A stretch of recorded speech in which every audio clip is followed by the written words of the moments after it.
It's no secret that the Nintendo 64 is not an ideal platform for RPG fans. Now, while Japan did get a few more titles in the genre when compared to the West, the platform was definitely an RPG wasteland. While the sequel to Super Mario RPG sure took its sweet time to release, gamers and press alike were a little bit confused as to what they were looking at when it came to the initial screenshots of the game. While I think it all worked out in the end, that didn't mean that there were a lot of fans that weren't on edge about what was happening with their favorite plumber in his latest RPG outing. Fast forward to now, and it's been nearly 20 years since Paper Mario hit the Nintendo 64. While I'm sure that many of you out there have great memories of the game, you might be wondering if it still holds up today. Lucky for you, that's what we're here to let you know. What's up everybody, Danny from the Famicast here. If you're new to the channel, be sure to subscribe and turn on those notifications. Today, we're taking a look at the Japanese version of Paper Mario, dubbed Mario Story here, in this retro review. Paper Mario, known again as Mario Story in Japan, was first released in the Land of the Rising Sun on August 11th, 2000. Then it was later released in North America on February 5th, 2001, with PAL regions following up with an October 2001 release. Now, reviews coming from Japan in the summer of 2000 were pretty positive, with a 27 out of 30 from Dengeki magazine and a 33 out of 40 from Famitsu. Now, the game also saw positive reviews in Western media here too, with Eurogamer and IGN both scoring it a 9 out of 10. Now, sales for the game were also pretty good considering when it was released in the N64's life cycle. The game went on to sell around 1.4 million units, with nearly 600,000 of these units coming from Japan alone. Now, as for the game itself and the story, so per usual, Bowser is up to his old tricks again. So after nabbing these 7 star spirits and imprisoning them and taking the magical star rod into his possession, Bowser crashes a party at Peach's castle, nabbing the princess, and he then knocks Mario out of the sky to what looks like his doom. But of course, that would make for a pretty anticlimactic game, so after surviving a ridiculous fall, Mario's tasked with saving these 7 star spirits and recapturing the star rod and of course saving the princess, and also helping out others along the way.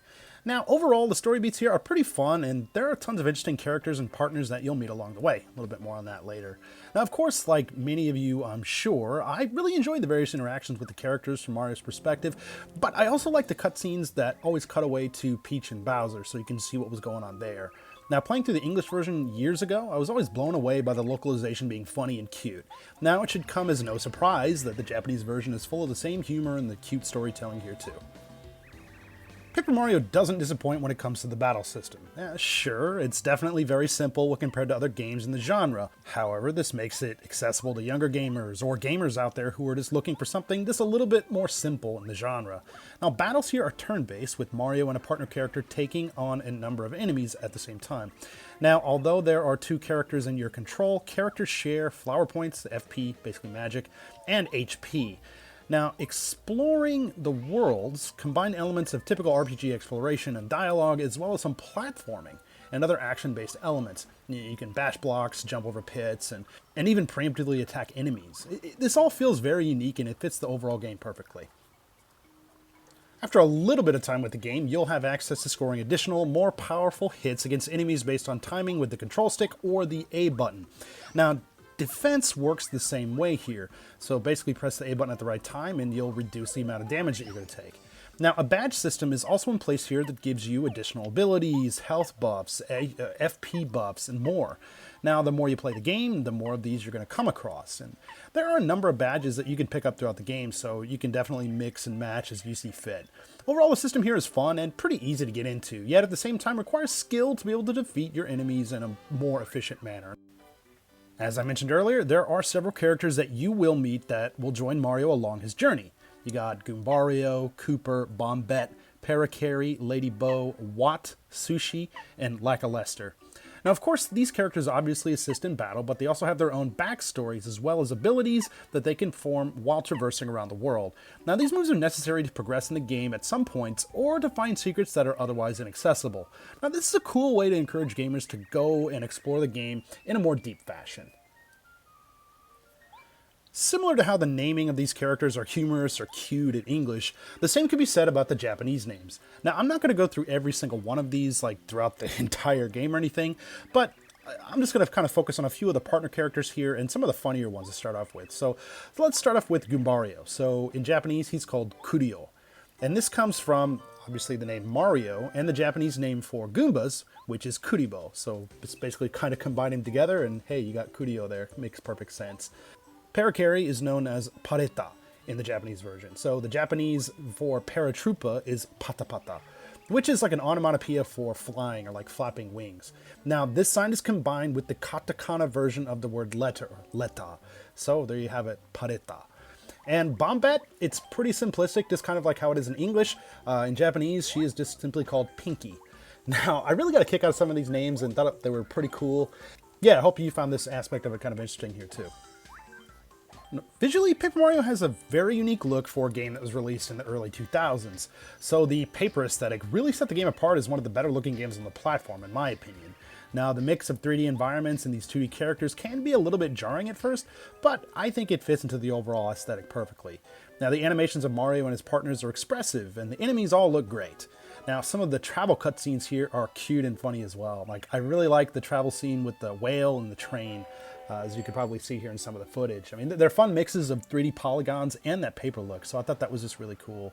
Now for the worlds here themselves, they're all varied and they contain a great variety of enemies and landscapes here too. You got, forests, deserts, islands, a variety of towns, and more. There really is a lot of stuff here in Paper Mario.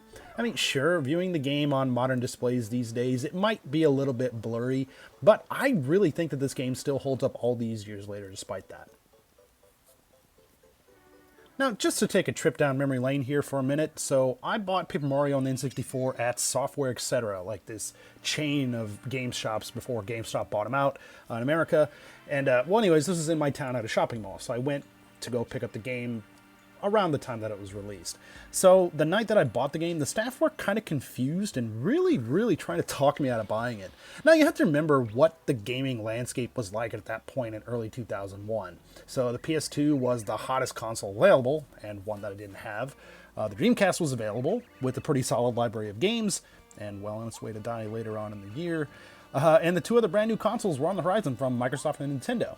So, but with these guys at the store, I was met with, "This game's for kids, why do you want this? It's not even good."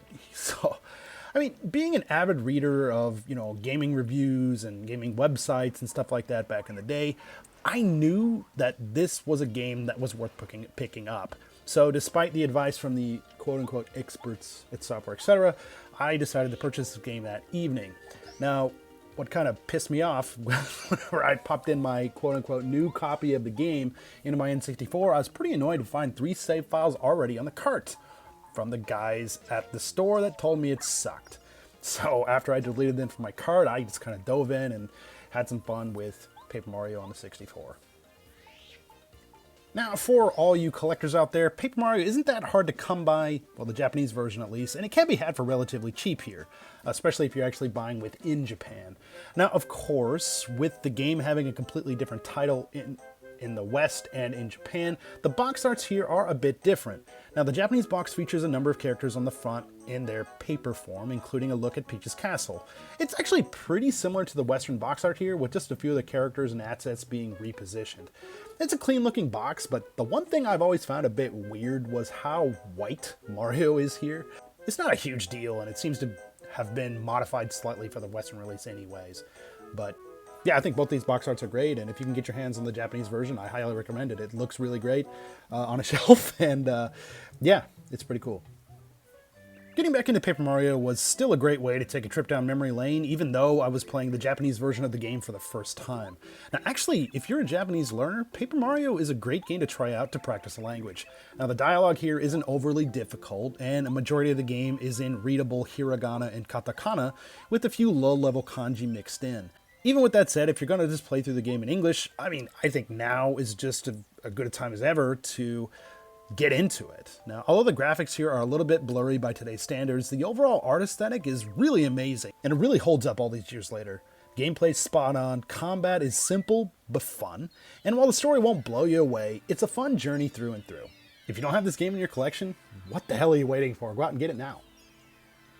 As always, thanks for checking out this video. If you like what you see, please feel free to give us a like. If you're new to the channel, please consider subscribing. We got tons of podcasts, video reviews, special videos, and a whole lot more.